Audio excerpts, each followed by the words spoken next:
Hello friends, आज हम topic करने वाले हैं राष्ट्रीय शिक्षा नीति जो 1986 में लागू हुई थी। ठीक है, इस शिक्षा नीति में इस पॉलिसी में क्या क्या कहा गया है, क्या क्या इसकी भूमिका है, ठीक है, वो हम डिस्कस करेंगे इसमें।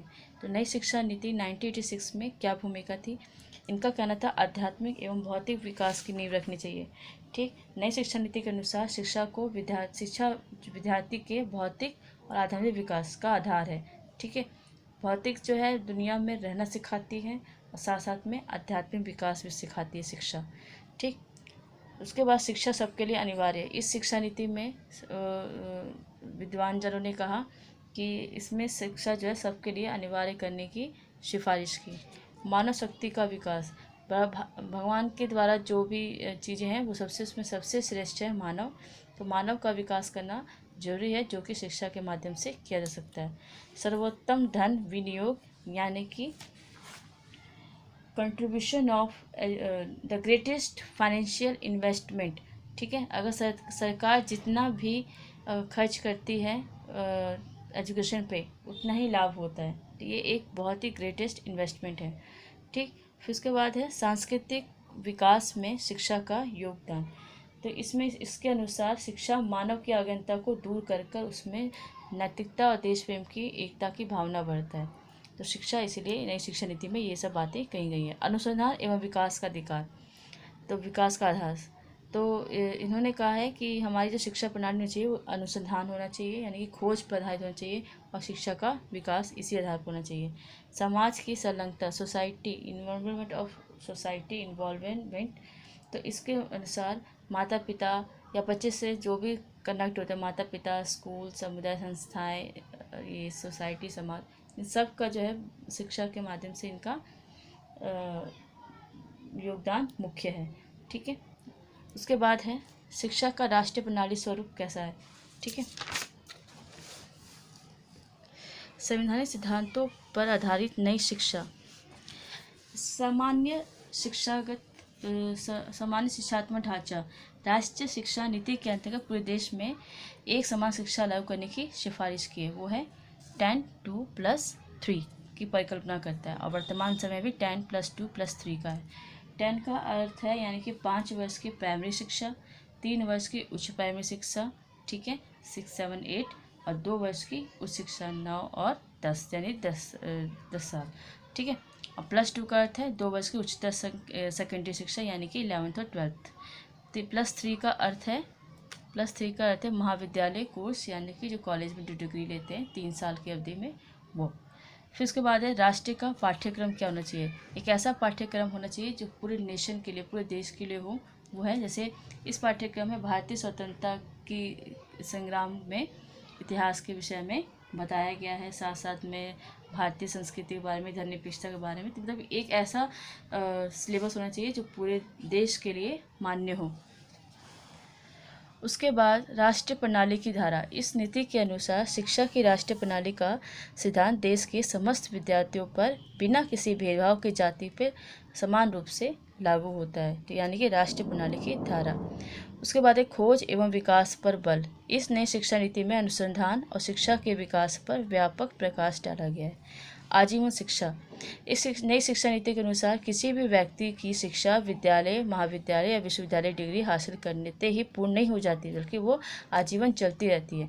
इसीलिए मानव के साथ इन्होंने, सरकार ने कई तरह की स्कूल व्यवस्था, कॉलेज की व्यवस्था कर रखी है, जैसे distance education, open university, correspondence courses etcetera. उसके बाद अन्य भाषाओं से संबंध, यानी कि लिंक विद अदर लैंग्वेज। राष्ट्रीय और राज्य भाषा के साथ साथ दूसरी भाषाओं का भी ज्ञान होना जरूरी है। उसके बाद सीखने का न्यूनतम स्तर, यानी कि हर एक एजुकेशन सिस्टम में ऐसा होना चाहिए कि जिससे वो कुछ सीखें। ठीक है, तो सीखना जरूरी होता है, सीखने की व्यवस्था को की गई है। उसके बाद परीक्षा एवं मूल्यांकन। तो विद्यार्थी ने कितना सीखा, क्या सीखा, उसके लिए परीक्षा और मूल्यांकन होना विद्यार्थी का बहुत जरूरी है। तो विद्यार्थी के सर्वमान्य विकास का इस नई शिक्षा नीति में विशेष ध्यान रखा गया है। उसके बाद अगला पॉइंट आपका 9th है विज्ञान एवं गणित की शिक्षा पर बल। विद्यार्थियों में वैज्ञानिक दृष्टिकोण के विकास तथा अंतर्राष्ट्रीय स्तर की शिक्षा के लिए इस आयोग ने 10वीं कक्षा तक विज्ञान एवं गणित विषयों को अनिवार्य कर दिया गया है। तो सबको पता है अब 10th तक सबको हर सब्जेक्ट पढ़ना पड़ता है ताकि बच्चों में हर तरह का इंटरेस्ट हो, ठीक है, वैज्ञानिक दृष्टिकोण से अंतर्राष्ट्रीय स्तर पर उनको नॉलेज हो। उसके बाद राष्ट्रीय महत्व की संस्थाएं, तो ऐसी संस्थाएं जो पूरे विद्यालय पर पूरे शिक्षा प्रणाली को देखती हो, तो वैसी संस्था बनानी चाहिए, जैसे कि यूजीसी है, ठीक है, यूनिवर्सिटी ग्रांट कमीशन। तो ये कई सारी यूनिवर्सिटीज़ हैं, सॉरी, भारतीय कृषि अनुसंधान परिषद, अखिल भारतीय तकनीकी शिक्षा परिषद और भारतीय चिकित्सा परिषद, इंडियन मेडिकल काउंसिल, ठीक है। तो ये सब एक दूसरे से मिलकर काम करती हैं और इसमें आप पोस्ट ग्रेजुएट या खोज संबंधी, अनुसंधान संबंधी, रिसर्च संबंधी आप जो है पढ़ाई कर सकते हो।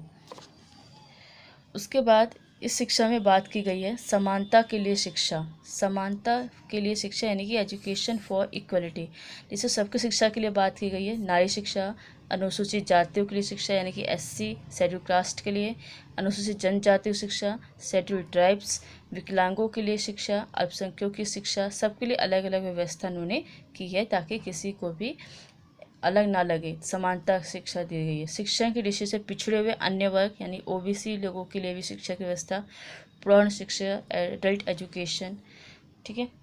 शिक्षा का व्यावसायीकरण, ये मैंने आपको कोठारी आयोग में भी समझा रखा था। व्यावसायीकरण होना चाहिए, जैसे छात्र जो है पढ़ने के साथ साथ कुछ सीखते रहें और अपने रोजगार के लिए रोजगार ढूंढ सकें और अपने पैरों पर खड़ा हो सकें। तकनीकी एवं प्रबंधकीय शिक्षा, तकनीकी शिक्षा भी होनी चाहिए। पद्धति को कार्यशील बनाना, जो भी शिक्षा पद्धति है उसको एक्टिव बनाना, लागू करवाना, काम करवाना। कार्य अनुभव होना काफ़ी ज़रूरी है, ठीक है। उसके बाद शिक्षा एवं पर्यावरण होना भी जरूरी है। शिक्षा सामग्री तथा प्रक्रिया का नवीनीकरण करना। 14 है अध्यापक शिक्षा, टीचर एजुकेशन होना, यानी कि टीचर जो है ट्रेन वाली होनी चाहिए। टीचर को भी शिक्षा देनी चाहिए कि शिक्षा प्रणाली के लेवल को हम बढ़ा सकें, ठीक है। उसके बाद आपका है शिक्षा के क्या क्या प्रबंध किए गए हैं। द मैनेजमेंट ऑफ एजुकेशन, तो पहला आपका राष्ट्रीय स्तर पे है, एट नेशनल लेवल। इस केंद्रीय शिक्षा सलाहकार बोर्ड का मुख्य काम जो है शैक्षिक विकास पर पुनः विचार करना होगा और केंद्र राज्यों के साथ मिलकर अपने महत्वपूर्ण भूमिका निभाने के लिए सक्रिय बनाया जाएगा। राज्य स्तर पर यह है कि नई शिक्षा नीति में यानी कि NEP में, न्यू एजुकेशन पॉलिसी में, राज्य सरकारों को भी विशेष अधिकार दिए गए हैं ताकि वो CBSE यानी केंद्रीय शिक्षा सलाहकार बोर्ड को काम करते हुए अपना स्थापना कर सकते हैं। जिला स्तर पर भी शिक्षा प्रबंध किया गया। नई शिक्षा नीति ने उच्चतर माध्यमिक स्तर पर शिक्षा के प्रबंध के लिए जिला स्तर पर भी शिक्षा बोर्ड के स्थापित करने का प्रावधान किया है। उसके बाद स्थानीय स्तर पर इस नीति के अनुसार जो भी स्थानीय समुदाय हैं वो भी आकर अपने उनकी सलाह और सहयोग को आमंत्रित किया जाएगा। अब ये जो हमने पढ़ा इसका मूल्यांकन क्या है, ठीक है। Evaluation of the national policy on education of 1986। नई शिक्षा नीति उच्चतर मूल्यों की प्रतिबद्धता के साथ साथ विशेष व्यक्ति या संपूर्ण व्यक्ति के लक्ष्यों की पूर्ति में सहायक होगी। शिक्षा यानी टोटल मैन, इसका मेन मतलब है कि एक बच्चे को शिक्षा के द्वारा एक टोटल मैन, एक संपूर्ण व्यक्ति बनाया जाए, ठीक है। यह शिक्षा नीति विद्यार्थियों के दिमाग की संकीर्णता को दूर करता है और उसको विस्तृत करता है, अवसरों में समानता पैदा करने में सहायक है।